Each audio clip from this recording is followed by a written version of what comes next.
Hello friends, this is CA Sachin Jain from Jodhpur.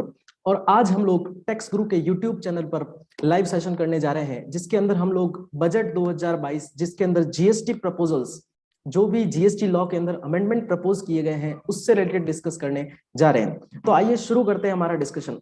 इस discussion के अंदर हम लोग जीएसटी लॉ के अंदर जो भी अमेंडमेंट प्रपोज किए गए हैं, उसका सेक्शन बाय सेक्शन एनालिसिस करेंगे। हम लोग हर सेक्शन को डिटेल में एनालिसिस करेंगे और उसके साथ प्रैक्टिकल एग्जांपल्स भी लेंगे, ताकि हमारे कॉन्सेप्ट क्लियर हो सके। अब उससे रिलेटेड डिस्कस करने से पहले, जो अमेंडमेंट्स आए हैं उनको डिस्कस करने से पहले, मैं आपके साथ पहले जीएसटी लॉ के अंदर क्या होता था वो समझने की कोशिश करता हूं। जीएसटी लॉ जब आया था तो हमको बोला गया था कि यहाँ पर 3 रिटर्न होंगे, GSTR 1, GSTR 2 और GSTR 3। GSTR 1 बात करेगा जिसके अंदर हम लोग हमारी आउटवर्ड सप्लाई को डिक्लेयर करेंगे। अब ये रिटर्न, इसलिए पहले का कॉन्सेप्ट इसलिए समझना जरूरी है क्योंकि अगर हमें वो पता होगा तो ही हम जान पाएंगे कि जो अमेंडमेंट्स आए हैं, जो अमेंडमेंट प्रपोज किए गए हैं, उनमें और पहले वाले में क्या डिफरेंस है, कौन सा ज्यादा बेटर है और गवर्नमेंट हमसे क्या चाहती है।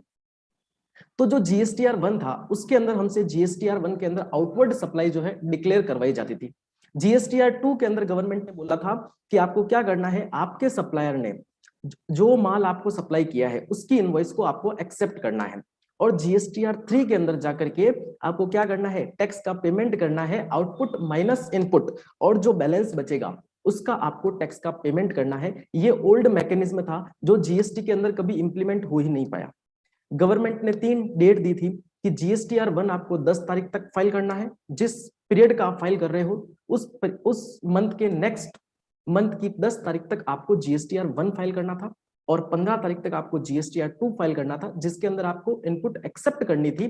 और फिर अपने को क्या करना था, 20 तारीख तक GSTR 3 फाइल करना था, जिसके अंदर हमको नेट टैक्स लायबिलिटी का पेमेंट करना था। ये 3 रिटर्न गवर्न होते थे 3 सेक्शन के थ्रू। GSTR 1 गवर्न होता था सेक्शन 37 ऑफ CGST एक्ट के थ्रू, और GSTR 2 गवर्न होता था सेक्शन 38 ऑफ CGST एक्ट 2017, और सेक्शन जो GSTR 3 है वो गवर्न होता था सेक्शन 39 के थ्रू। अब GSTR 3 तो आया ही नहीं क्योंकि GSTR 2 था ही नहीं। अब GSTR 2 नहीं, GSTR 3 नहीं, इसलिए गवर्नमेंट ने क्या किया, एक अल्टरनेटिव रिटर्न निकाला था GSTR 3B। और GSTR 3B के अंदर हम क्या करते थे, अपनी आउटपुट डिक्लेयर करते थे और इनपुट डिक्लेयर करते थे, और जो बैलेंस टैक्स लायबिलिटी बनती थी उसका पेमेंट कर देते थे। अब लिटिगेशन के अंदर ये सामने आया, जब हाई कोर्ट और सुप्रीम कोर्ट के अंदर केसेस गए, तो हमने ये बोला कि GSTR 3B तो रिटर्न ही नहीं है, तो उन्होंने सेक्शन 39 के अंदर अमेंडमेंट करके GSTR 3B को रिटर्न डिक्लेयर कर दिया। ये तो हुई पहले की बात। अब इस बजट 2022 के अंदर गवर्नमेंट ने क्या क्या चेंजेस किए हैं, क्या क्या अमेंडमेंट किए हैं, उनको हम लोग समझते हैं वन बाय वन। तो सबसे पहला जो अमेंडमेंट है वो है सेक्शन 16 के अंदर। सेक्शन 16 के अंदर क्या किया है इन्होंने, सेक्शन 16 में section 16 subsection 2 sub clause BA एक नई इंसर्ट करती है। और ये सेक्शन क्या बोलती है, ये सेक्शन बात करती है कि अगर आपको इनपुट क्लेम करनी है, अगर कोई टैक्स पेयर है उसको इनपुट क्लेम करनी है, तो उसको क्या करना पड़ेगा, सबसे पहले 2B ऑटो जनरेटेड स्टेटमेंट, जिसको नाम दिया है GSTR 2B, वो देखना होगा। और उसके अंदर जितनी आईटीसी आ रही है उतनी आईटीसी आप क्लेम कर सकते हो, इस सेक्शन में उन्होंने साफ लिख दिया। और इसके साथ उन्होंने ये बोला कि जितनी आपकी ऑटो जनरेटेड स्टेटमेंट में आ रही है, वो भी आप रेस्ट्रिक्शन 38 के अंदर, सेक्शन 38 के अंदर जो लिखी हुई है, अगर उनको आप फॉलो करते हो तो उसके बाद आप क्लेम करना।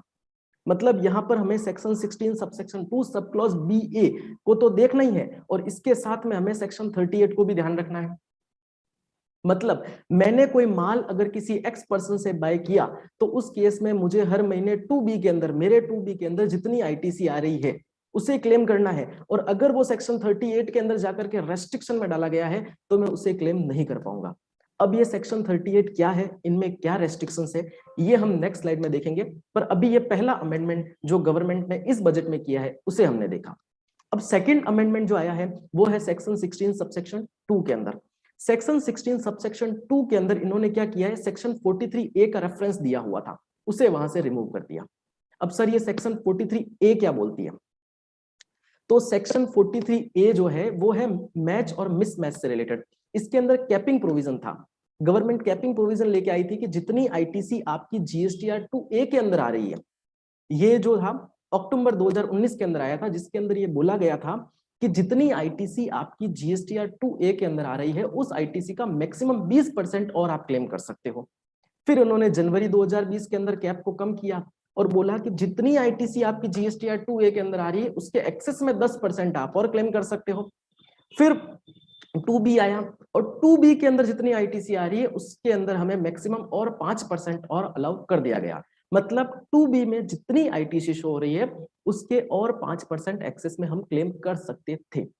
अब यहां पर गवर्नमेंट ने क्या किया, सेक्शन 16 सबसेक्शन 2 में से 43A का रेफरेंस ही हटा दिया, क्योंकि अब तो ये लोग बोल रहे हैं कि जितनी आईटीसी आपकी जीएसटीआर 2B के अंदर आ रही है आपको उतनी ही इनपुट क्लेम करनी है, उससे ज्यादा आपको क्लेम करनी नहीं है।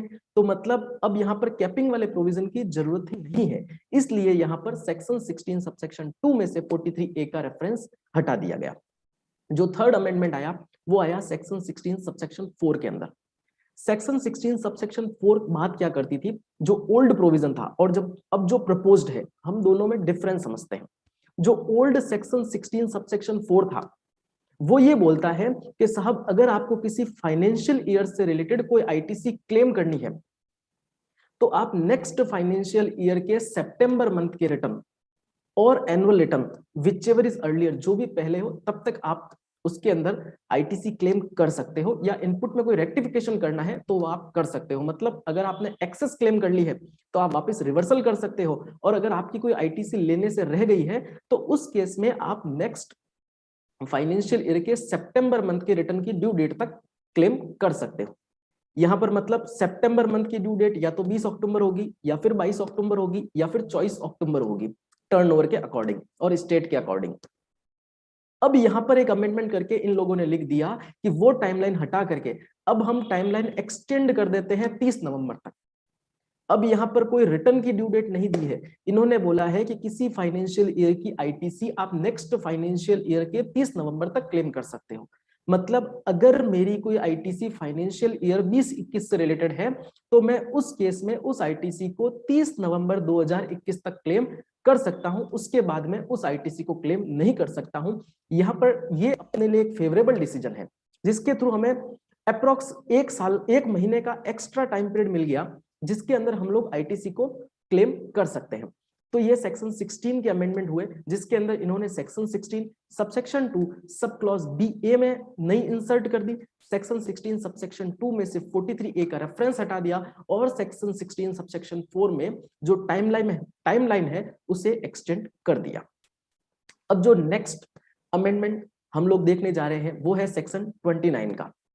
आपको इस सेशन से रिलेटेड कोई भी क्वेरी हो तो आप कमेंट बॉक्स में उसे लिख सकते हैं ताकि फ्यूचर में 1-2 दिन में हम उस क्वेरी को सॉल्व आउट कर देंगे।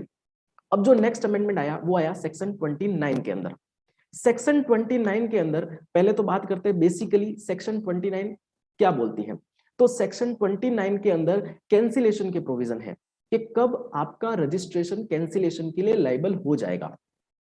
Section 29 sub section 2 sub clause B जो बात करता है वो कंपोजिशन टैक्स पेयर से रिलेटेड बात करता है कि कंपोजिशन टैक्स पेयर का रजिस्ट्रेशन कब कैंसिलेशन के लिए लायबल होगा। तो वहां पर लिखा हुआ था कि अगर 3 कंसेक्यूटिव टैक्स पीरियड तक अगर आप अपना रिटर्न फाइल नहीं करते हो तो उस केस में आपका रजिस्ट्रेशन कैंसिलेशन के लिए लायबल होगा। अब composition tax payer GSTR 4 file करने के लिए लायबल होता है और उसका रिटर्न एनुअल जाता है।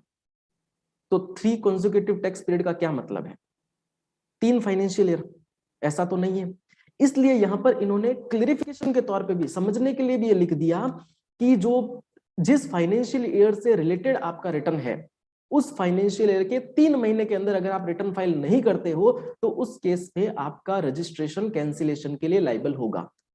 मतलब मैं एक कंपोजिशन टैक्स पेयर हूं तो उस केस में मेरा फाइनेंशियल ईयर 2021 का रिटर्न मुझे कब तक फाइल करना है, जून, 3 महीने मुझे मिले हैं तो जून 2021 तक मुझे मेरा कंपोजिशन का जो जीएसटीआर 4 है वो फाइल करना है। अगर मैं वो फाइल नहीं करता हूं तो उस केस में मेरा रजिस्ट्रेशन कैंसिलेशन के लिए लायबल होगा।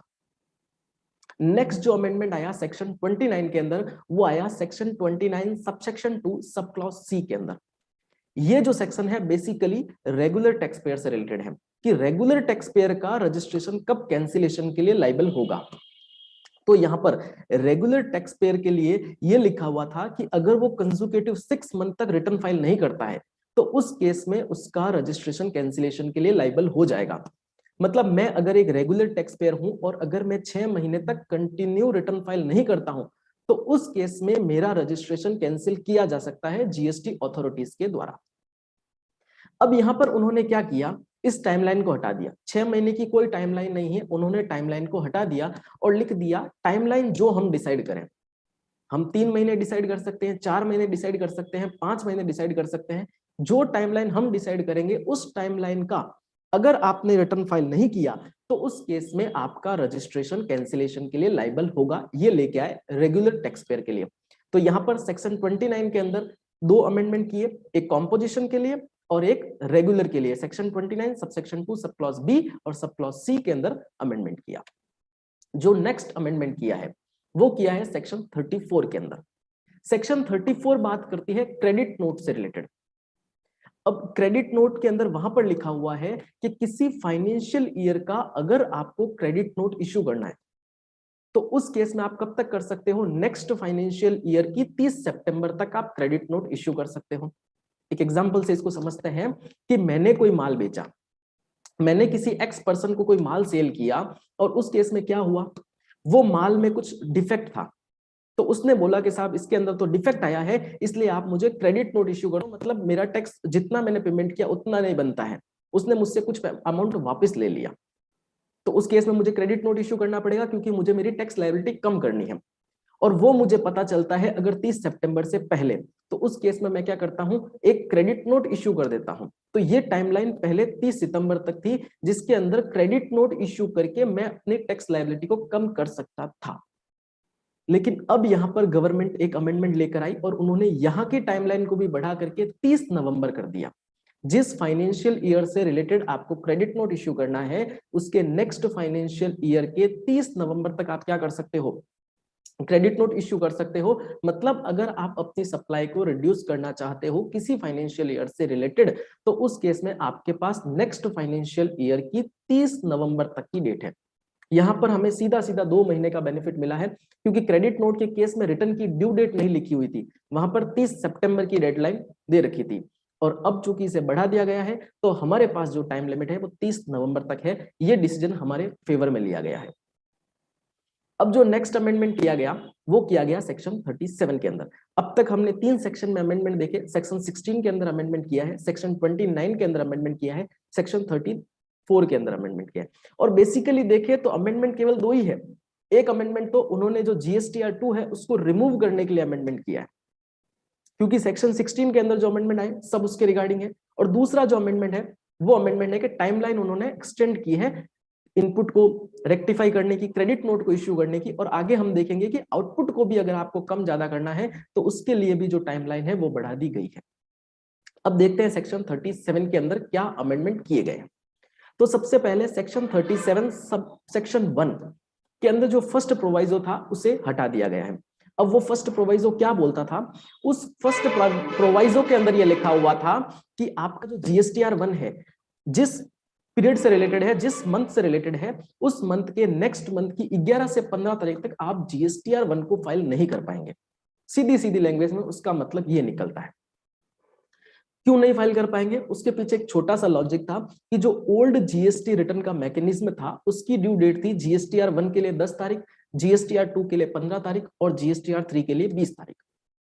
अब जैसे ही सप्लायर ने जीएसटीआर 1 फाइल किया 10 तारीख, तो 10 से 15 तारीख के बीच में रिसिपिएंट के पास ये टाइम था कि वो एक्सेप्ट करे कि ये आईटीसी मेरी है।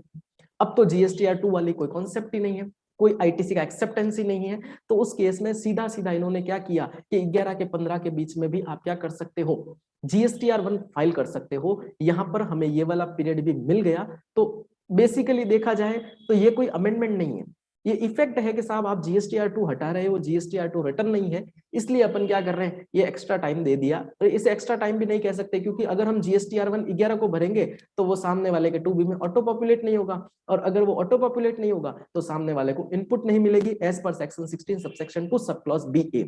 हमें साथ साथ में याद भी करते चलना है कि क्या क्या अमेंडमेंट आए हैं ताकि प्रैक्टिकल केसेस में हम इन्हें काम में ले सके।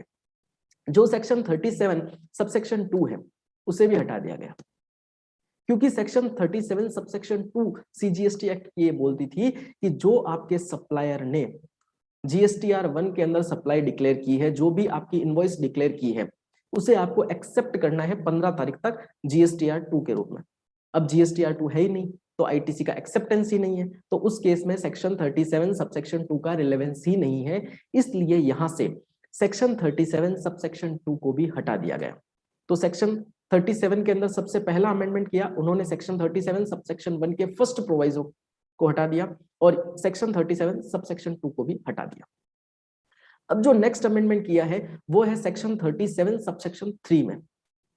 सेक्शन 37 सबसेक्शन 3 के अंदर रेफरेंस दिया हुआ था सेक्शन 42 का और सेक्शन 43 का, उसे हटा दिया गया। अब सर ये सेक्शन 42 और 43 क्या बोलती है? ये सेक्शन मैच और मिस मैच से रिलेटेड है। सेक्शन 42 है आईटीसी के मैच और मिस मैच से रिलेटेड और सेक्शन 43 है आउटपुट के मैच और मिस मैच से रिलेटेड।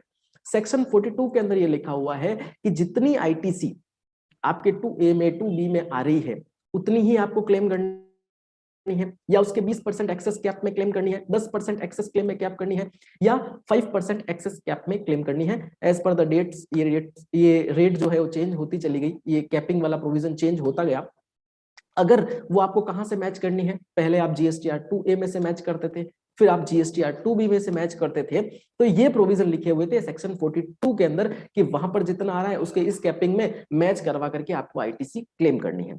पर अब कोई कैपिंग वाला प्रोविजन ही नहीं है। अब सीधी सीधी बात है कि जितनी आपकी 2B में दिख रही है उतनी ही आईटीसी आपको क्लेम करनी है, तो उस केस में यहां पर सेक्शन 42 का रिलेवेंस नहीं है, इसलिए यहां से सेक्शन 37 सबसेक्शन 3 में से 42 का रेफरेंस हटा दिया गया है। इसी के साथ सेक्शन 43 की अगर हम बात करें तो सेक्शन 43 ये बोलती थी कि आउटपुट टैक्स लायबिलिटी आपको मैच करना। कैसे? मेरे को अगर कोई क्रेडिट नोट इशू करना है, मेरे को अगर कोई इनवॉइस इशू करनी है, तो मुझे उसे क्या करना पड़ेगा? जीएसटीआर 1 के अंदर डालना पड़ेगा। तो वो मैच और मिसमैच का कॉन्सेप्ट यहाँ पर है कि मैं अगर क्रेडिट नोट इशू कर रहा हूं तो सामने वाला वापस उसको एक्सेप्ट करे, क्योंकि क्रेडिट और डेबिट नोट इशू करने की अथॉरिटी केवल सप्लायर के पास में। तो बेसिकली अगर हम बात करें सेक्शन 42, 43, 43A, ये 3 सेक्शन बात करती है मैच और मिसमैच से रिलेटेड कि आपको 2A से मैच करवाना है और इतनी आईटीसी क्लेम करनी है। तो अब चूंकि मैच करवाने की आवश्यकता नहीं है, जितनी आपके 2B में आ रही है उतनी आपको क्लेम करनी है, कैपिंग का कोई प्रोविजन नहीं है, इसलिए इन सेक्शंस के रेफरेंस को भी जहां जहां पर इनका रेफरेंस था, केवल मैं 37(3) की बात नहीं कर रहा हूं, जहां जहां पर भी इसका रेफरेंस था सब जगह से सेक्शन 42, 43, 43A को हटा दिया गया। जो नेक्स्ट अमेंडमेंट इसके अंदर आया वो आया कि आउटपुट टैक्स लायबिलिटी में अगर आपको कोई अमेंडमेंट करना है, आपने कोई बिल को अमेंड करना है, तो उस केस में जो टाइमलाइन हमारे पास थी वो थी जिस फाइनेंशियल ईयर से रिलेटेड अमेंडमेंट करना है उस फाइनेंशियल ईयर के नेक्स्ट फाइनेंशियल ईयर के सितंबर मंथ की रिटर्न की ड्यू डेट तक। पर अब इन्होंने क्या किया, जैसे इनपुट रेक्टिफिकेशन की टाइमलाइन भी इन्होंने बढ़ा करके 30 नवंबर कर दी, क्रेडिट नोट को इश्यू करने की टाइमलाइन भी बढ़ाकर 30 नवंबर कर दी, उसी तरह से यहां पर सेक्शन 37 सबसेक्शन 3 के अंदर भी उन्होंने लिख दिया कि जो आउटपुट में आपको रेक्टिफिकेशन करना है उसके लिए भी जो टाइम लिमिट है वो आपके पास 30 नवंबर नेक्स्ट फाइनेंशियल ईयर की है। मतलब मेरी अगर कोई इनवॉइस फाइनेंशियल ईयर 20-21 से रिलेटेड है और मुझे उस इनवॉइस में कोई अमेंडमेंट करना है, चाहे मैंने टैक्सेबल वैल्यू गलत डाल दी, चाहे मैंने रेट ऑफ जीएसटी गलत डाल दिया, चाहे मेरा सप्लायर जिसे मैंने माल सप्लाई किया था उसके जीएसटीएन गलत डाल दिए, किसी दूसरे सप्लायर के जीएसटीएन डाल दिए, तो उस केस में भी क्या होगा, मुझे एक्स्ट्रा टाइम लिमिट मिल गई है। ये अपने लिए फेवरेबल एक अमेंडमेंट है जिसके अंदर हमें एक्स्ट्रा 1 मंथ मिला है, जिसके अंदर हम लोग क्या कर सकते हैं, कोई भी अमेंडमेंट डाल सकते हैं। नेक्स्ट जो अमेंडमेंट आया वो आया सेक्शन 37 सबसेक्शन 4। सेक्शन 37 सबसेक्शन 4 ये बोलता है कि अगर आपने किसी मंथ का जीएसटीआर 1 फाइल नहीं किया है तो उस केस में आप उसके नेक्स्ट मंथ का भी जीएसटीआर 1 फाइल नहीं कर पाओगे। मतलब अगर मैंने अप्रैल 2021 का जीएसटीआर 1 फाइल नहीं किया है तो उस केस में मैं मई 2021, जून 2021, जुलाई 2021 का रिटर्न फाइल नहीं कर पाऊंगा, जीएसटीआर 1 फाइल नहीं कर पाऊंगा। पर यहां पर इन्होंने एक और लाइन ऐड कर दी कि अगर हम चाहें, अगर गवर्नमेंट चाहे तो वो रूल्स और रेस्ट्रिक्शंस को ध्यान में रखते हुए अगर कोई प्रीवियस पीरियड का GSTR1 फाइल नहीं भी किया है तो भी नेक्स्ट मंथ के GSTR1 को फाइल करने की परमिशन दे सकती है। मतलब इन्होंने यहां पर पावर अपने हाथ में ले लिया है और इस पावर के थ्रू ये चाहे तो क्या कर सकते हैं, हमें अलाउड कर सकते हैं GSTR1 को फाइल करने से, अगर प्रीवियस पीरियड का रिटर्न भी नहीं भी फाइल किया हुआ है तो भी। तो ये हुए सेक्शन 37 के अमेंडमेंट, जिसके अंदर हमने देखा कि 11 से 15 के बीच में भी अब आप GSTR1 फाइल कर सकते हैं। 43, 43A और 42 का रेफरेंस हटा दिया गया है और सेक्शन 37 सबसेक्शन 2 को भी हटा दिया गया है और सेक्शन 37 सबसेक्शन 4 एक नई इंसर्ट कर दी है, जिसके अंदर इन्होंने ये लिखा है कि अगर आप प्रीवियस पीरियड का GSTR1 फाइल नहीं करते हो तो नेक्स्ट पीरियड का GSTR1 फाइल नहीं कर पाओगे, लेकिन अगर हम चाहे तो उसे अलाउड कर सकते हैं। तो ये हुई सेक्शन 37 की बात।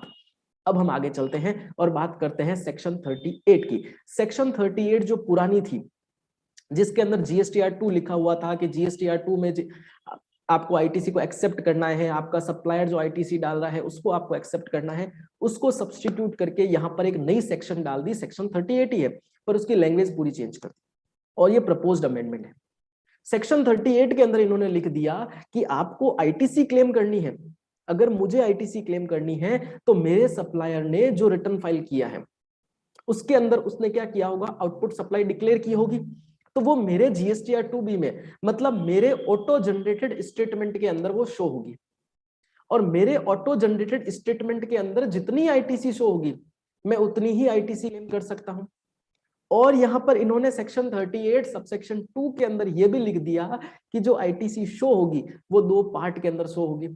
फर्स्ट पार्ट होगा अवेलेबल ITC और सेकंड पार्ट होगा नॉट अवेलेबल ITC।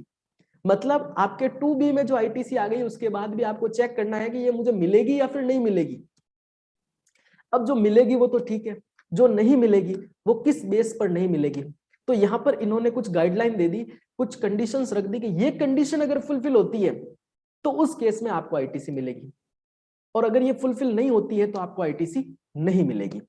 तो जो सबसे पहली कंडीशन है वो ये है कि अगर आपने किसी न्यूली रजिस्टर्ड पर्सन से ITC किसी न्यूली रजिस्टर्ड पर्सन से अगर आपने माल खरीदा है तो उस केस में आपकी ITC ब्लॉक कर दी जाएगी।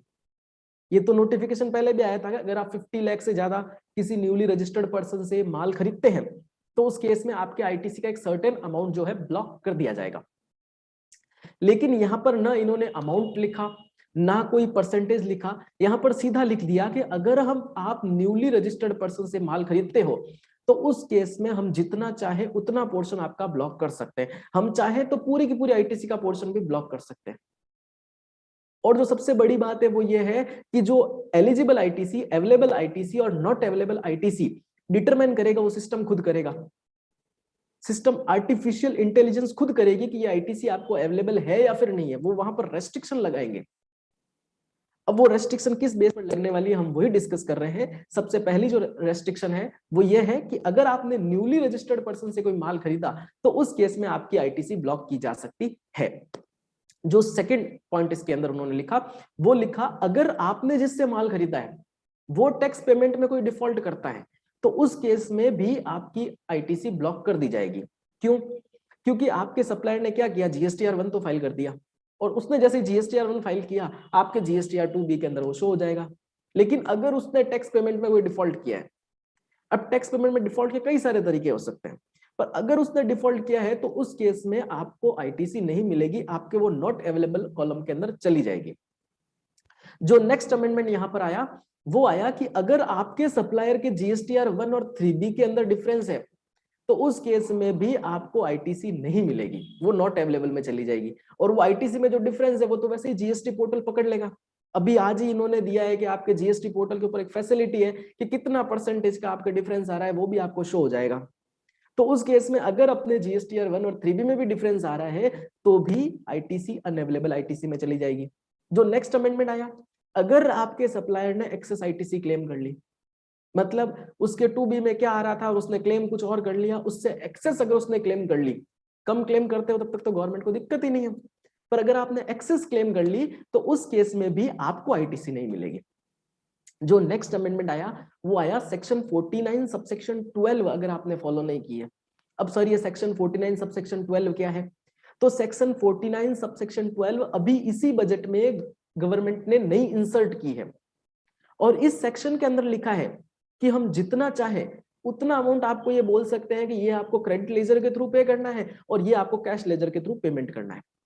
मतलब जैसे कि अभी जो लिमिट है कि अगर किसी मंथ के अंदर आपका टर्नओवर 50 लाख रुपीस से बाहर निकल जाता है तो उस केस में आपको 1% of your total tax liability cash ledger से पेमेंट करना होता है।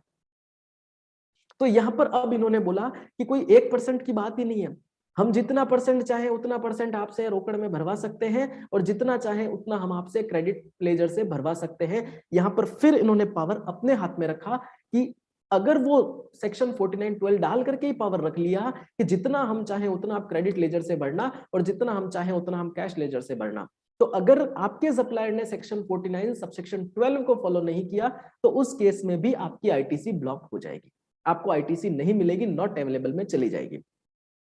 जो नेक्स्ट पॉइंट इन्होंने लिखा रेस्ट्रिक्शन का वो सबसे खतरनाक है, उसके अंदर लिख दिया एज में बी प्रेस्क्राइब्ड। जैसा हम डिसाइड करें, अगर हमने ऐसी कोई कंडीशन डिसाइड कर दी जिसके अंदर आपको आईटीसी नॉट अवेलेबल होनी चाहिए तो उस केस में आपको आईटीसी नहीं मिलेगी। अगर हम इन पॉइंट्स को देखें तो सीधी सीधी बात निकल करके सामने आती है कि जब कोई लिटिगेशन होता था और हम सुप्रीम कोर्ट और हाई कोर्ट में जाते थे तो हम बोल देते थे कि लॉ के अंदर तो ये अथॉरिटी नहीं है कि आप इसको कुछ कर सकते हो। तो इस बार इन्होंने इस बजट में क्या किया, सारे पावर ही अपने हाथ में ले लेके एज में भी प्रेस्क्राइब, हम जैसा डिसाइड करेंगे वैसे होगा। मतलब इन्होंने अपने हाथ में कुछ दिया ही नहीं। अब ये जो 6 कंडीशन है ये फॉलो करना, इसका मतलब आपकी कंप्लायंस भी आप करो और आपके सप्लायर की कंप्लायंस भी आप करो। क्या ये पॉसिबल है? इधर तो अपनी कंप्लायंस ही नहीं हो रही, फिर सप्लायर की कंप्लायंस और करनी है। देखते हैं, अभी लॉ प्रपोज्ड है, देखते हैं क्या होता है। तो मोटा मोटी ये सेक्शन 38 के अंदर अमेंडमेंट आया कि 2B आएगा, 2B ऑटो जनरेटेड स्टेटमेंट होगा। उसके अंदर जो है 2 पार्ट होंगे, एक अवेलेबल आईटीसी होगा, एक नॉट अवेलेबल आईटीसी होगा। और जो नॉट अवेलेबल आईटीसी होगा उसकी इनपुट आप क्लेम नहीं कर पाएंगे और उसके जो नॉट अवेलेबल में जाने के 6 कारण हमने यहाँ पर डिस्कस किए। तो ये हुई सेक्शन 38 के अंदर जो अमेंडमेंट आया वो। नेक्स्ट जो अमेंडमेंट आया वो आया सेक्शन 39 के अंदर। सेक्शन 39 के अंदर मोटा मोटी कोई बड़ा अमेंडमेंट नहीं है। यहां पर सेक्शन 39 के अंदर जो नॉन रेजिडेंट टैक्सेबल पर्सन है उसको जो रिटर्न फाइल करना होता है जीएसटीआर 9, सेक्शन 39 सबसेक्शन 5 के अंदर उसको रिटर्न फाइल करना होता है जीएसटीआर 9। अब उस जीएसटीआर 9 को जो फाइल करने की जो ड्यू डेट थी वो थी नेक्स्ट मंथ की, जिस पीरियड का रिटर्न है उसके नेक्स्ट मंथ की 20 तारीख तक। उससे घटाकर अब बोल दिया नेक्स्ट मंथ की 13 तारीख तक उसको रिटर्न फाइल करना है। मतलब नॉन रेजिडेंट टैक्सेबल पर्सन को जिस पीरियड का रिटर्न है उस पीरियड के नेक्स्ट मंथ की 13 तारीख तक रिटर्न फाइल करना है। ये एक छोटा सा अमेंडमेंट सेक्शन 39 सबसेक्शन 5 में आया। सेक्शन 39 सबसेक्शन 9 के अंदर क्या अमेंडमेंट आया, वही है कि जो इनपुट को रेक्टिफिकेशन करने की जो टाइमलाइन थी वो क्या थी कि आप जिस फाइनेंशियल ईयर से रिलेटेड आपको इनपुट रेक्टिफाई करनी है उसके नेक्स्ट फाइनेंशियल ईयर के सितंबर मंथ की रिटर्न की ड्यू डेट तक कर सकते हो। अब यहां पर कर दिया उसको भी 30 नवंबर। मतलब आउटपुट भी 30 नवंबर तक कर सकते हैं, इनपुट भी 30 नवंबर तक कर सकते हैं, क्रेडिट नोट भी 30 नवंबर तक कर सकते हैं।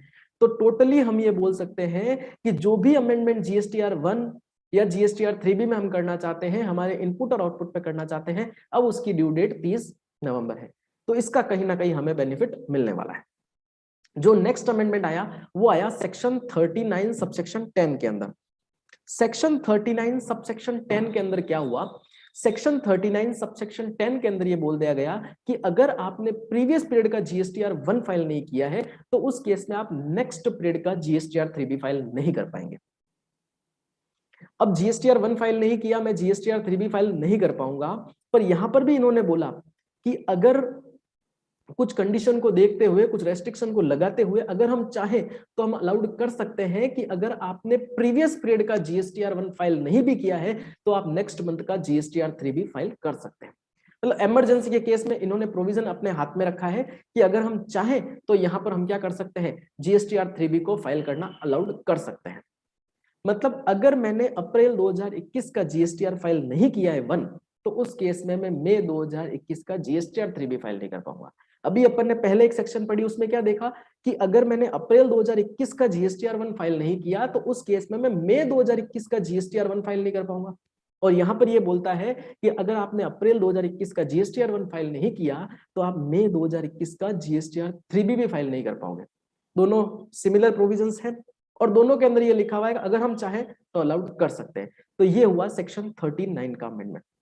सेक्शन 16 और सेक्शन 38 सबसे इंपॉर्टेंट, जिसके अंदर हमने जीएसटीआर 2B की बात करी और उसके अंदर हमने टाइम लिमिट एक्सटेंशन की बात करी है। दो मोटा मोटी अमेंडमेंट है, बाकी नॉन रेजिडेंट टैक्सेबल पर्सन वाला, क्रेडिट नोट वाले सब सिमिलर प्रोविजंस और छोटे छोटे अमेंडमेंट्स है। जो बड़े अमेंडमेंट्स है वो 2B वाला सिस्टम जनरेटेड और दूसरा टाइमलाइन। ठीक है, अब हम आगे चलते हैं। सेक्शन 41, सेक्शन 41 आ गई। जो पहले सेक्शन 41 थी वो ये बोलती थी कि आप प्रोविजनल बेसिस पर इनपुट क्लेम कर सकते हैं। अब प्रोविजनल बेसिस क्या सर? जितना 2A के अंदर आ सकता है उसके 20% एक्सेस तक 120% आप क्लेम कर सकते हो। जितना 2A के अंदर आया उसके 10% एक्सेस में क्लेम कर सकते हो। जितना 2B के अंदर आया उसके 5% में एक्सेस क्लेम कर सकते हो। ये डिफरेंट टाइमलाइन, अक्टूबर 2019, जनवरी 2020, जो भी टाइमलाइन के अंदर आया वैसे अपने को प्रोविजनल इनपुट क्लेम करने के ऑप्शन मिले। प्रोविजनल बेसिस पर हम इनपुट क्लेम करते थे और नेक्स्ट मंथ के अंदर वो आईटीसी के अंदर आ जाता था, शो हो जाता था। अब यहाँ पर सेक्शन 41 आ गया और सेक्शन 41 ये बोलता है कि आप चाहो तो सेल्फ असेसमेंट बेसिस पे टैक्स इनपुट क्लेम कर सकते हो, सेल्फ असेसमेंट बेसिस पे आईटीसी क्लेम कर सकते हो। और जब हम आएंगे, कौन आएगा? जीएसटी डिपार्टमेंट आएगा, तो हम उसे इंटरेस्ट के साथ रिवर्स करवाएंगे। मतलब ऐसी कोई आईटीसी जो आपके जीएसटीआर 2B में शो नहीं हो रही है और आप उसे सेल्फ असेसमेंट बेसिस पे क्लेम करते हो और जीएसटी अथॉरिटी आपके पास आएगी और इंटरेस्ट के साथ उसे रिवर्स करवाएगी। और जब वो इंटरेस्ट के साथ रिवर्स करवाएगी और उसके बाद में इन्होंने लिख दिया कि जब आपका सप्लायर रिटर्न फाइल कर देगा और जब वो आईटीसी आपके जीएसटीआर 2B में शो हो जाएगी, उस केस में आप वापस क्लेम कर देना। आप उस आईटीसी को उस केस में क्लेम कर सकते हो। तो यहां पर मेरे दो क्वेश्चन है, दो डाउट है। वो ये कि जो मैंने इंटरेस्ट पे किया था उसका क्या होगा? मैंने इंटरेस्ट तो पे कर दिया रिवर्सल के ऊपर, अब उसका क्या होगा? और सेकंड क्वेश्चन मेरा ये है कि अगर मेरे सप्लायर ने 2 साल बाद में रिटर्न फाइल किया तो उस केस में मैं इनपुट कब जाके क्लेम करूंगा? क्योंकि मेरा टाइम तो चला जाएगा, मैं तो नेक्स्ट फाइनेंशियल ईयर के 30 नवंबर तक आईटीसी क्लेम कर सकता हूं, तो वो पीरियड चला गया तो मैं कब आईटीसी क्लेम करूंगा? इसको एक एग्जांपल के थ्रू समझते हैं कि मैंने किसी सप्लायर से माल खरीदा, मैंने मिस्टर एक्स से माल खरीदा, उसने माल बेच दिया, मेरे पास माल आ गया, मेरे पास इनवॉइस आ गई। क्योंकि अगर हम सेक्शन 16 को देखें, यहाँ पर सेक्शन 16 सबसेक्शन 2 के अंदर जो कंडीशन लिखी हुई है कि आपके पास इनवॉइस होनी चाहिए, गुड्स आ गया होना चाहिए, आपके पास में सप्लायर ने टैक्स का पेमेंट कर दिया होना चाहिए और आपने रिटर्न फाइल कर दिया होना चाहिए। ये बेसिक सेक्शन थी, सेक्शन 16 सबसेक्शन 2 रेफरेंस के लिए अपन ने ले ली यहाँ पर। अब जैसे कि मैंने मिस्टर एक्स से माल खरीदा, उसने मेरे को टैक्स इनवॉइस दे दी, ठीक है, मेरे पास टैक्स इनवॉइस आ गई, मैंने आईटीसी क्लेम कर ली। जीएसटी डिपार्टमेंट वाले आ गए कि साहब ये आईटीसी आपने क्लेम की है पर ये आपके 2B में नहीं आ रही है, तो इसको विद इंटरेस्ट रिवर्स करो। मैंने कहा ठीक है साहब, मैं विद इंटरेस्ट रिवर्स कर देता हूं। मैंने विद इंटरेस्ट आईटीसी को रिवर्स भी कर दिया। अब 2 साल बाद में क्या हुआ, मेरे सप्लायर ने इनवॉइस चढ़ाई और फिर वो मेरे 2B में रिफ्लेक्ट हो गई, तो क्या मैं उसकी आईटीसी क्लेम कर पाता हूं बैकडेटेड? क्योंकि मेरे पास इनवॉइस तो बैकडेट की है और उसने भी बैकडेट में ही डाला होगा, तो क्या मैं उसकी आईटीसी क्लेम कर पाऊंगा? नहीं। उस केस में मुझे इंटरेस्ट का लॉस हो गया और इनपुट का भी लॉस हो गया। तो ये प्रोविजन सेक्शन 41 जो कि प्रपोज्ड है, जिसके अंदर आप सेल्फ असेसमेंट बेसिस पे टैक्स पे, जिसके अंदर आप सेल्फ असेसमेंट बेसिस पे इनपुट टैक्स क्रेडिट क्लेम कर सकते हैं और अगर डिपार्टमेंट आएगा तो इंटरेस्ट के साथ रिवर्स कर देना, और जब आपका सप्लायर रिटर्न फाइल कर देगा तो उस केस में आप क्या कर सकते हैं, वापस इनपुट क्लेम कर सकते हैं। तो ये प्रपोज्ड लॉ है, देखते हैं क्या होता है। जो नेक्स्ट अमेंडमेंट आया वो है सेक्शन 42, 43, 43A को ओमिट कर दिया गया, हटा दिया गया। मैंने पहले ही बात कर ली थी, सेक्शन 42, 43, 43A हर जगह से हटा दी गई है, इनका रेफरेंस हटा दिया गया है क्योंकि ये मैच और मिसमैच से रिलेटेड बात करती है। वापस याद दिला दूं, जीएसटी जो सेक्शन 42 है वो इनपुट मिसमैच से रिलेटेड, सेक्शन 43 आउटपुट और 43A कैपिंग वाले प्रोविजन से रिलेटेड बात करती है। अब इनकी जरूरत नहीं है क्योंकि जितनी आईटीसी आपके 2B में आएगी उतनी ही इनपुट आपको क्लेम करनी है, तो यहाँ पर मैच और मिसमैच का कॉन्सेप्ट नहीं आता है। इसलिए इस बजट के अंदर सेक्शन 42, 43, 43A के सेक्शंस को हटा दिया गया है, रिमूव कर दिया गया है। जो नेक्स्ट अमेंडमेंट आया वो आया सेक्शन 47 के अंदर लेट फीस से रिलेटेड। अब सर ये लेट फीस से रिलेटेड क्या अमेंडमेंट आया है? तो चूंकि सेक्शन 38 में से GSTR2 को हटा दिया गया है, GSTR2 को रिमूव कर दिया गया है, तो जब GSTR2 रिटर्न खुद ही नहीं है तो फिर उसके ऊपर लेट फीस किस बात की, इसलिए सेक्शन 47 के अंदर अमेंडमेंट करके इन लोगों ने लिख दिया कि GSTR2 के ऊपर कोई लेट फीस नहीं है। जो चीज है ही नहीं उसके ऊपर लेट फीस कैसे लगाएंगे। और जो नेक्स्ट अमेंडमेंट आया वो आया कि साहब अब सेक्शन 52 के अंदर जो रिटर्न जाता है, मतलब जो TCS का रिटर्न जाता है, उसके ऊपर पहले कोई लेट फीस नहीं थी। अब TCS का रिटर्न लेट फाइल भी करोगे तो उसके ऊपर कोई लेट फीस नहीं लगती थी। अब इस बजट के अंदर सेक्शन 47 के अंदर अमेंडमेंट करके लिख दिया गया कि अगर आपने TCS का रिटर्न उसकी ड्यू डेट के बाद में फाइल किया तो उस केस में भी लेट फीस लगेगी। तो यहाँ पर एक लेट फीस इंट्रोड्यूस कर दी गई सेक्शन 47 के अंदर जाकर के, किसके लिए, TCS के रिटर्न के लिए। तो ये थे सेक्शन 47 के रिगार्डिंग अमेंडमेंट्स। जो नेक्स्ट अमेंडमेंट आया वो आया सेक्शन 48 के अंदर। पहले तो सेक्शन 48 बात क्या करती है वो देखते हैं। तो सेक्शन 48 बात करती है GST टैक्स प्रैक्टिशनर्स को ऑथराइज करना, क्योंकि जब भी हम रजिस्ट्रेशन लेते हैं, जब अपन GST का रजिस्ट्रेशन लेते हैं तो उस केस में भी वहां पर लिखा हुआ आता है authorised tax practitioners, authorised person, authorised representative लिखा हुआ है। एग्जैक्ट वर्ड अगर मैं काम में लूं तो ऑथराइज्ड रिप्रेजेंटेटिव लिखा हुआ है। तो हम लोग ऑथराइज करते हैं ऑथराइज्ड रिप्रेजेंटेटिव को कि तू मेरा GSTR1 फाइल कर सकता है, GSTR2 फाइल कर सकता है, GSTR3 फाइल कर सकता है। ये है सेक्शन, बेसिकली सेक्शन 48। अब सर इसमें से सेक्शन 38 का रेफरेंस हटा दिया गया है। इसका मतलब सेक्शन 38 के अंदर हम GSTR2 की बात करते हैं और जब GSTR2 खुद ही लाइव नहीं है तो उसके लिए हम ऑथराइज किसको करेंगे, इसलिए यहां से सेक्शन 48 में से सेक्शन 38 का रेफरेंस हटा दिया गया है। तो बेसिकली किया क्या है, अमेंडमेंट केवल दो ही है, उससे रिलेवेंट जहां जहां पर कोई इफेक्ट आ रहा था वहां वहां से उसका रेफरेंस हटाया गया है। ठीक है, और आगे चलते हैं। सेक्शन 49, सेक्शन 49 के अंदर अमेंडमेंट किया गया। सेक्शन 49 के अंदर से सेक्शन 43A का जो रेफरेंस था उसे हटा दिया गया। सेक्शन 43A वही मैच मिसमैच और कैपिंग वाला, तो कैपिंग पे तो बात ही नहीं है, इसलिए सेक्शन 49 सबसेक्शन 2 में से इसका रेफरेंस भी हटा दिया गया। जो नेक्स्ट अमेंडमेंट किया गया वो सेक्शन 49 सबसेक्शन 10 के अंदर किया गया। ये अमेंडमेंट हमारे लिए फेवर का है। इसके अंदर ये कहा गया है कि एक GSTN से अगर आप दूसरे GSTN में कैश लेजर में अगर आपके कोई पैसा पड़ा है तो उसे आप ट्रांसफर करना चाहते हो तो आप ट्रांसफर कर सकते हो, लेकिन पैन सेम होना चाहिए, पैन नंबर सेम होना चाहिए, GSTN डिफरेंस हो चलेगा। आपके कैश लेजर के अंदर अगर IGST हेड में, CGST हेड में, SGST हेड में, टैक्स में, पेनल्टी में, लेट फीस में कहीं पर भी पैसा पड़ा है आप ट्रांसफर कर सकते हो। लेकिन यहां पर एक छोटी सी कंडीशन है, वो ये है कि जिस GSTN से आप दूसरे GSTN में ट्रांसफर कर रहे हो उस GSTN का कोई ड्यू बकाया नहीं होना चाहिए, उसकी खुद की कोई लायबिलिटी खड़ी नहीं होनी चाहिए जो कैश लेजर से सेट ऑफ होती है। बाकी आप ट्रांसफर कर सकते हो, लेकिन क्रेडिट लेजर से कोई भी अमाउंट आप ट्रांसफर नहीं कर सकते हो। तो यह है सेक्शन 49 सबसेक्शन 10 का अमेंडमेंट। अब हम लोग बात करते हैं सेक्शन 49 सबसेक्शन 12 जो कि न्यूली इंसर्टेड है, जो कि हमने पहले डिस्कस कर ली थी जब हम लोग सेक्शन 38 के अंदर नॉट अवेलेबल वाले पार्ट के अंदर जब रेस्ट्रिक्शंस डिस्कस कर रहे थे, तो उसके अंदर एक रेस्ट्रिक्शन ये भी थी कि अगर आपने सेक्शन 49 सबसेक्शन 12 के अंदर फॉलो नहीं किया तो उस केस में भी आपकी ITC कहां चली जाएगी, नॉट अवेलेबल में चली जाएगी। तो मतलब एक बार वापस देख लेते हैं सेक्शन 49 सबसेक्शन 12 बोलती क्या है। तो ये बोलती है कि आपकी जो लायबिलिटी का पार्ट है वो हम जितना चाहे उतना हम क्रेडिट लेजर से पे करवा सकते हैं, जितना चाहे उतना हम कैश लेजर से पे करवा सकते हैं, मतलब प्रोपोर्शन हम डिसाइड करेंगे। ठीक है सर, यहां पर भी पावर गवर्नमेंट के हाथ में। जो नेक्स्ट अमेंडमेंट आया वो अमेंडमेंट आया सेक्शन 50 के अंदर, और यहां पर भी वही किया गया है। सेक्शन 50 में से जो रेफरेंस था सेक्शन 42 और 43 का वो हटा दिया। सेक्शन 50 बोलती क्या है कि अगर आपने क्या किया, जितनी आपको लिमिट है ITC क्लेम करने की उससे एक्सेस में क्लेम कर ली, मतलब आपको 20% एक्स्ट्रा बोला गया था, आपको 10% एक्स्ट्रा बोला गया था, आपको 5% एक्स्ट्रा बोला गया था, अगर आपने उसके एक्सेस में ITC क्लेम कर ली तो उस केस में क्या होगा, एक सेकेंड,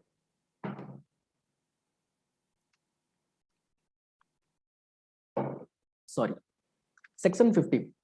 तो यहां पर ये बोला गया कि अगर आपने उस लिमिट के एक्सेस में ITC क्लेम कर ली तो उस केस में क्या होगा, इंटरेस्ट लगता था 24% से। अब यहां पर आपके पास कोई कैपिंग वाली लिमिट नहीं है, तो इसलिए यहां से सेक्शन 42 और 43 का रेफरेंस हटा दिया और सीधा लिख दिया कि अगर आपने कोई ITC रॉन्ग क्लेम कर ली तो उस केस में जो आपके ऊपर इंटरेस्ट लगने वाला है वो 24% की रेट से लगने वाला है। रॉन्ग आईटीसी क्लेम 24%, ये बोलती है सेक्शन 50। ये अमेंडमेंट आ गया सेक्शन 50 की सबसेक्शन 3 के अंदर। ठीक है, आगे चलते हैं। सेक्शन 52, सेक्शन 52 के अंदर ये बोला गया, ये वही अमेंडमेंट है जो आउटपुट के लिए आया, इनपुट के लिए आया, क्रेडिट नोट के लिए आया, कि अगर आपको टीसीएस के रिटर्न में कोई रेक्टिफिकेशन करना है, जो टीसीएस रिटर्न फाइलर है, तो उनके लिए ड्यू डेट क्या होगी, नेक्स्ट फाइनेंशियल ईयर के 30 नवंबर तक। ठीक है, जो नेक्स्ट अमेंडमेंट आया वो अमेंडमेंट आया सेक्शन 54 के अंदर। सेक्शन 54 के अंदर अमेंडमेंट किया, और सेक्शन 54 सबसेक्शन 2 के अंदर जो यूएन ऑर्गेनाइजेशंस होते हैं जिनके रिफंड की बात की गई है, मतलब सेक्शन 54 सबसेक्शन 2 के अंदर यूएन ऑर्गेनाइजेशंस से रिलेटेड रिफंड की बात की गई है। तो वहां पर लिखा इन्होंने कि जो टाइम पीरियड था रिफंड क्लेम करने का, वो रिलेवेंट पीरियड से 6 महीने के अंदर वो लोग रिफंड क्लेम कर सकते हैं। तो यहां पर उस टाइम को एक्सटेंड करके बोला कि रिलेवेंट पीरियड से क्या कर सकते हो, 2 साल के अंदर आप रिफंड क्लेम कर सकते हो। सेक्शन 54 सबसेक्शन 2 यूएन ऑर्गेनाइजेशन से रिलेटेड, जिसके अंदर ये लिख दिया कि जो रिफंड क्लेम करने का टाइम पीरियड है वो रिलेवेंट पीरियड से 6 महीने से बढ़ाकर 2 साल किया जाता है, ये प्रपोज्ड है। सेक्शन 54 सबसेक्शन 10 जो गवर्नमेंट को पावर देता है रिफंड के अमाउंट को विथहोल्ड करने का। वहां पर जो गवर्नमेंट के पास पावर था वो केवल 3 तरह के रिफंड के लिए था। एक तो था एक्सपोर्ट के केस में जो रिफंड मिलता है, export without payment of IGST. दूसरा सेल्स को सप्लाई किया उस केस में जो आपको रिफंड मिलता है, और तीसरा था इन्वर्टेड ड्यूटी स्ट्रक्चर वाला रिफंड। 3 रिफंड, एक्सपोर्ट वाला, सेल्स वाला और इन्वर्टेड ड्यूटी स्ट्रक्चर वाले रिफंड के केस में पहले गवर्नमेंट को ये अथॉरिटी थी कि वो रिफंड के अमाउंट को विथहोल्ड कर सकती है। सेक्शन 54 सबसेक्शन 10 के अंदर गवर्नमेंट ने अमेंडमेंट करके यहां पर ये लिख दिया कि अब किसी भी तरह का रिफंड हो, उस रिफंड को विथहोल्ड करने की अथॉरिटी हमारे पास में है।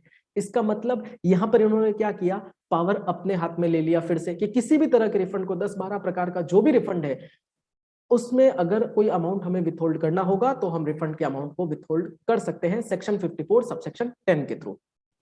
Section 54 subsection 2 sub clause B एक नई इंसर्ट कर दी, और इस के अंदर सेज एसईजेड से रिलेटेड कुछ प्रोविजन डाला है। Section 54 subsection 2 sub clause B ए के अंदर एसईजेड के से रिलेटेड एक प्रोविजन डाला है, और यहां पर क्या किया है, एसईजेड कब तक रिफंड क्लेम कर सकता है, इससे रिलेटेड बात इन्होंने बोल दी।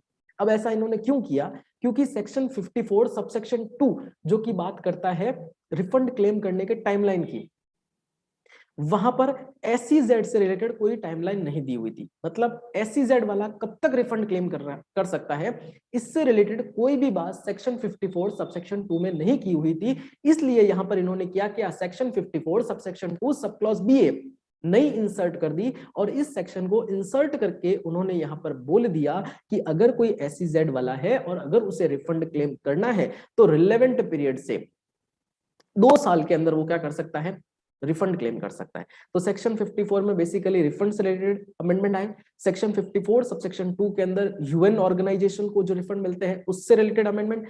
सेक्शन 54 सबसेक्शन 10 के अंदर गवर्नमेंट ने अपने हाथ में रिफंड को विथहोल्ड करने का पावर रखा, उससे रिलेटेड अमेंडमेंट। और section 54 subsection 2 sub clause B ए के अंदर नई इंसर्ट करके इन्होंने बोला कि एसईजेड वाले को अगर रिफंड क्लेम करना है तो वो कब तक कर सकता है, रिलेवेंट पीरियड के 2 साल तक वो रिफंड क्लेम कर सकता है। ये है सेक्शन 54।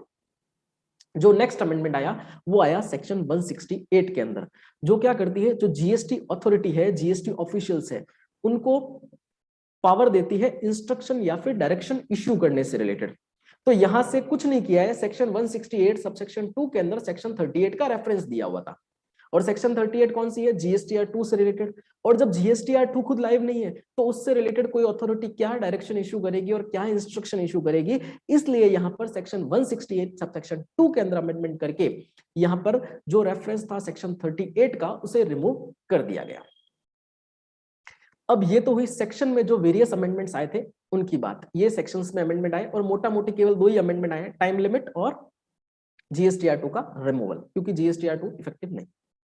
जो नेक्स्ट बात हम लोग करने जा रहे हैं, कुछ मिसलेनियस नोटिफिकेशन जो गवर्नमेंट ने पहले ही इश्यू कर दिए थे उनको इस बजट के अंदर इफेक्टिव किया है। अब ऐसे क्या है, तो सबसे पहले सेक्शन 50 सबसेक्शन 3 जो कि इंटरेस्ट की बात करती है, इसके अंदर गवर्नमेंट ने यहां पर लिख दिया कि इंटरेस्ट की जो हाईएस्ट रेट होगी पूरे जीएसटी लॉ में वो 18% होगी। मतलब अगर आपने कभी कोई जीएसटी के ऊपर कोई इंटरेस्ट पे किया है और अगर आपने उसको 24% की रेट से पे किया है, क्योंकि ये वाला जो अमेंडमेंट है सेक्शन 50 सबसेक्शन 3 के अंदर जो अमेंडमेंट किया गया है वो रेट्रोस्पेक्टिव बेसिस पे किया गया है। तो यहां पर अगर रेट आपने कभी कोई ज्यादा रेट से इंटरेस्ट पे किया हुआ है तो आप क्या कर सकते हो, रिफंड की एप्लीकेशन फाइल कर सकते हो, और रिफंड की एप्लीकेशन फाइल करके आपने अगर एक्सेस इंटरेस्ट का पेमेंट किया है तो आप उसका रिफंड क्लेम कर सकते हो। ये अमेंडमेंट आया सेक्शन 50 सबसेक्शन 3 में, जो कि रेट्रोस्पेक्टिव बेस पर इफेक्टिव है। जो नेक्स्ट है उसके अंदर क्या किया है गवर्नमेंट ने, gst.gov.in को रेट्रोस्पेक्टिव बेसिस पर इलेक्ट्रॉनिक कॉमन पोर्टल डिक्लेयर कर दिया है, नोटिफाई कर दिया है।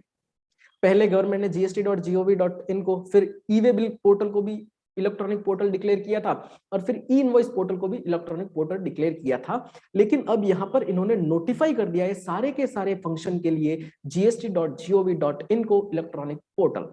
जो नेक्स्ट अमेंडमेंट या जो नेक्स्ट रेफरेंस अपन ले सकते हैं किससे रिलेटेड, नोटिफिकेशन से रिलेटेड, वो ये आया कि जो अल्कोहलिक लिकर के लाइसेंस लेने के लिए जो लाइसेंस फीस या फिर application fees state government collect करती थी, उसके ऊपर जीएसटी लगेगा या फिर नहीं लगेगा, इससे रिलेटेड नोटिफिकेशन पहले ही आ गया था। और यहां पर लिख दिया है कि जो लाइसेंस फीस या जो एप्लीकेशन फीस कलेक्ट की गई है वो नीदर सप्लाई ऑफ गुड्स है और नॉट सप्लाई ऑफ सर्विस है, और इसे रेट्रोस्पेक्टिव बेसिस पर एप्लीकेबल कर दिया गया है। मतलब स्टेट गवर्नमेंट द्वारा कलेक्ट की गई लाइसेंस फीस पर, एप्लीकेशन फीस पर, जो कि अल्कोहलिक लिकर लाइसेंस से रिलेटेड है, उसके ऊपर जीएसटी नहीं लगेगा, क्योंकि वो नीदर सप्लाई ऑफ गुड्स है नॉट सप्लाई ऑफ सर्विस है। तो इस वेबिनार के अंदर हम लोगों ने सबसे पहले सेक्शन 16 डिस्कस की, सेक्शन 34 डिस्कस की, सेक्शन 37 डिस्कस की, सेक्शन 38 भी डिस्कस की, 47 भी डिस्कस की, और 168 भी डिस्कस की। जो मेजर अमेंडमेंट आए हैं वो दो सेक्शन में आए हैं, सेक्शन 16 सबसेक्शन 2 बी ए नई इंसर्ट कर दी गई है, और सेक्शन 38। अब इस पूरे वीडियो सीरीज से रिलेटेड, इस पूरे वेबिनार से रिलेटेड अगर आपको कोई भी डाउट हो, किसी भी अमेंडमेंट से रिलेटेड कोई भी डाउट हो, तो आप कमेंट बॉक्स में लिख सकते हैं, और उस कमेंट बॉक्स में लिखे गए क्वेरी का हम लोग जल्दी से जल्दी आंसर आपको कर देंगे, या तो कमेंट बॉक्स में ही आपको आंसर मिल जाएगा, और हो सका तो उसके ऊपर कोई वीडियो बनाकर हम इस चैनल पर अपलोड कर देंगे। तो इस तरह से इस वेबिनार के अंदर हमने जीएसटी लॉ के अंदर जो भी अमेंडमेंट प्रपोज किए हैं उनको दिखा। Thank you, stay connected, stay safe.